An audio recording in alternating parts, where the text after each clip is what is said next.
Missing Persons Day is coming up right around the corner, and this reaches out and touches a lot of folks that you may be surprised exactly to the extent of missing persons cases that are in and around this area. Joining us to talk more about that is Sergeant Vinny Holman with the Chattanooga Police Department. Good to see you, Sergeant. Thanks so much for joining us. And Todd Matthews. Todd, you are the Director of Case Management and Communications for NamUs. For NamUs, and tell us exactly what NamUs is. That is the National Missing and Unidentified Persons System. It's an NIJ program, the National Institute of Justice, and is the national repository for missing and unidentified persons across the nation. And there's a lot of missing and unidentified people. I mean, right here, if you were to draw a line out from this TV station 20 miles in either direction, I think the number of missing persons cases might kind of surprise a lot of people. Yes, there are some. We work anywhere between, just in our city alone, anywhere between 500 to 600 cases a year. 500 to 600 a year? Yes. Wow. And how far back do these cases go? They're not all just recent, but they're not all from 20 years ago either. No, we have several cases, but the reclassified cold cases after our leads have ran out, going as far back as to about 1980 or 81. Wow. And I worked a case last year in Kentucky from 1921, and we resolved that case. You did get that one resolved? We did get it resolved. So what's going to happen on National Missing Persons Day, which is coming up on May the 9th? So we're going to collect records from family members, DNA samples, family reference samples. That's if you have a mother, daughter, sister, brother, somebody that's missing, we're going to collect a family reference sample from you of DNA, cheek swab. Anything that you have, dental records, fingerprints, pictures of tattoos, medical records, whatever, anything we can get. How much of the police department resources, without going into exact specifics, are dedicated to missing persons? Obviously, with that number of cases you're working every year, you got to have some resources to deal with that. Yes, and NamUs is a very good resource tool that we use during our investigations. During the missing persons case, what we do first of all is enter them into what we call NCIC. And this is all identifying factors of that person: height, weight, hair color, eye color. That information is given to the officers and entered into a national database in case any law enforcement officer runs across this missing person.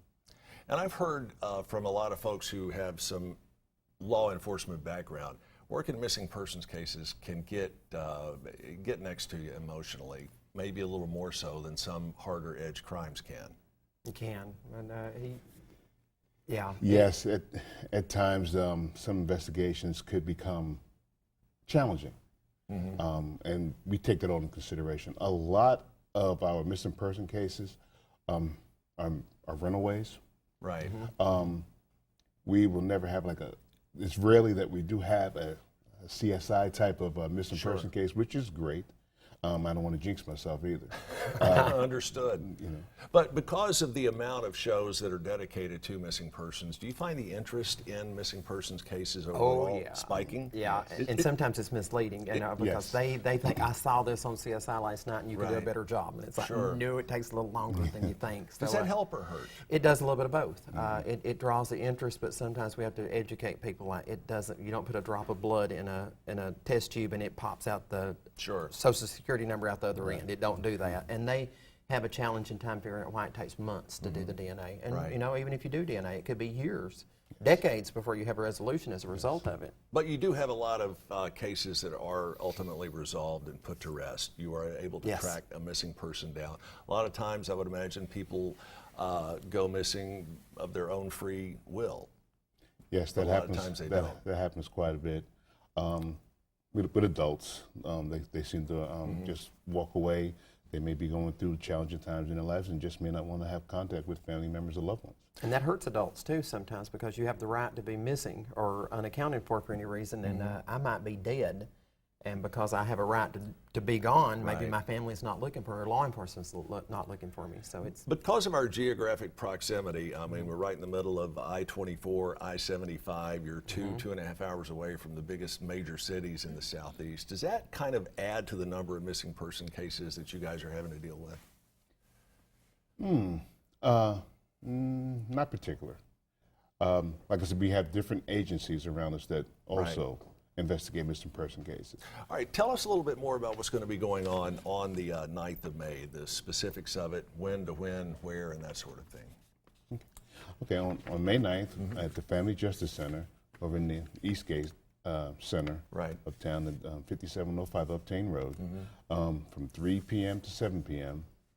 Other agencies will be there. Like I said, our missing persons unit, NAMUS, and several other agencies will be there to help the public enter their loved ones or get information on missing loved ones.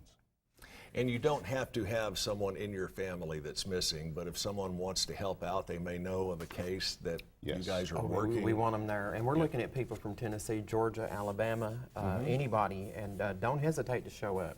If you guys are interested in this program, learning more about it, you have a missing person, or you think you can help, just show up, and you might learn something. Don't need to call ahead or make a reservation or anything like that. It's very helpful. Last year we had a young man whose brother was missing for approximately a year. He came there, reported him, got all his information entered, and we ended up locating him in Atlanta. Wow. Congratulations. I hope you have many more successful conclusions to your cases like that. Thank you so much, Sergeant. We appreciate your service day in and day out. And if you want more information on National Missing Persons Day, and especially right here in Hamilton County, again, it's coming up on Wednesday the 9th, beginning at 3 o'clock at the Family Justice Center at Eastgate. NAMUS.gov will get you more information. NAM.US. NAMUS.gov. Stick around. We have more of Let's Chat coming up right after this.